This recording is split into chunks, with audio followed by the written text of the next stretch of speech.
November lalu, Paris, Prancis diguncang teror dan sekarang halaman kita sendiri, yakni Jakarta yang diserang. Kejadian ini kembali mengingatkan bahwa negeri kita selalu mempunyai pekerjaan rumah menyangkut terorisme.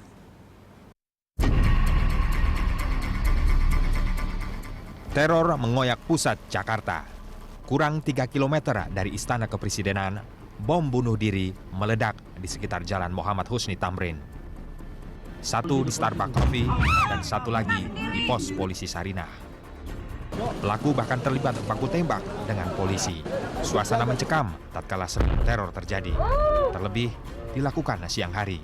Sesaat sebelum jam istirahat kerja orang kantoran di kawasan sibuk seperti kawasan MH Tamrin. Indonesia berduka. Serangan durjana ini menampar kita semua. Setidaknya 7 orang tewas dalam serangan teror ini. 5 diantaranya adalah pelaku dan 2 orang warga sipil. 1 warga Indonesia dan 1 lagi warga Kanada. Presiden Joko Widodo yang tengah berkunjung ke Cirebon harus balik kanan, kembali ke Jakarta menyusul serangan teror tadi. Presiden dan rombongan sempat ke lokasi kejadian. Presiden Jokowi menegaskan negara dan bangsa ini tak boleh kalah melawan teror.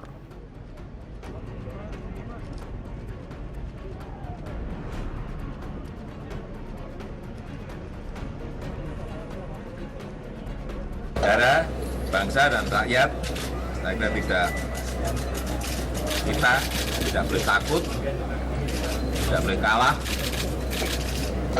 oleh aksi teror seperti ini.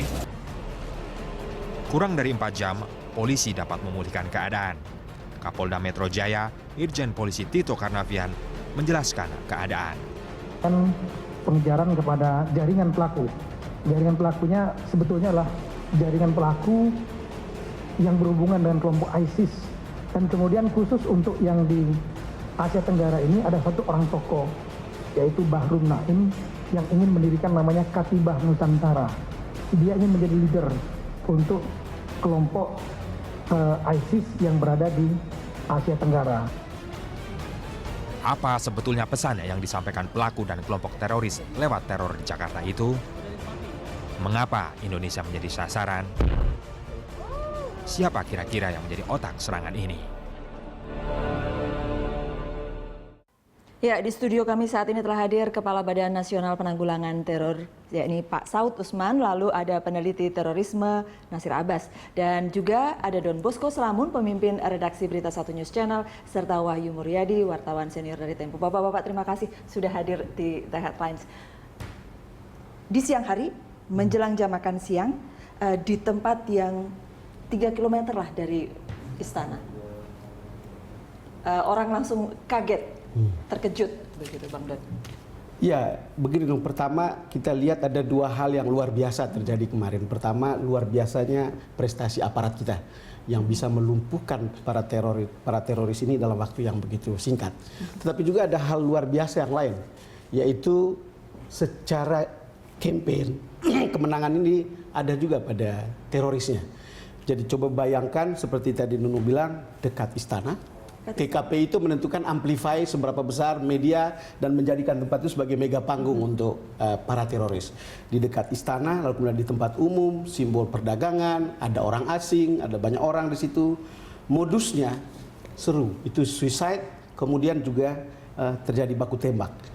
Timingnya jam makan siang di mana kemudian banyak orang berkumpul. Jadi ini ada hal yang dilihat di satu sisi kita lihat ini adalah sebuah apresiasi besar untuk aparat kita, tapi di sisi lain dari segi campaign kalau kita lihat bahasa seperti itu, ya, teroris mendapatkan panggung. Pesannya kira-kira apa sih sebenarnya dari penelitian dari BNPT? Kalau kita lihat kondisi yang kemarin ini, sebetulnya ini sudah kita ingatkan, kita warningkan dalam setiap dialog dan juga pertemuan dengan berbagai kelompok masyarakat.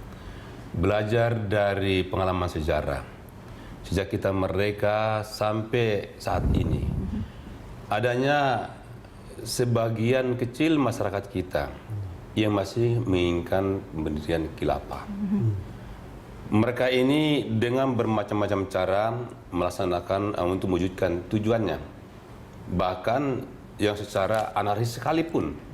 Kita melihat bahkan di era reformasi, bahkan disitulah awal yang kita melihat paling banyaknya serangan-serangan atau tindakan mereka dalam rangka untuk mewujudkan pembentukan khilafah itu dengan melakukan penyerangan. Pesan warning terhadap aksi teror itu kan sebenarnya sudah sejak akhir tahun lalu itu artinya kita mengingatkan kepada masyarakat, mereka sudah ada niat.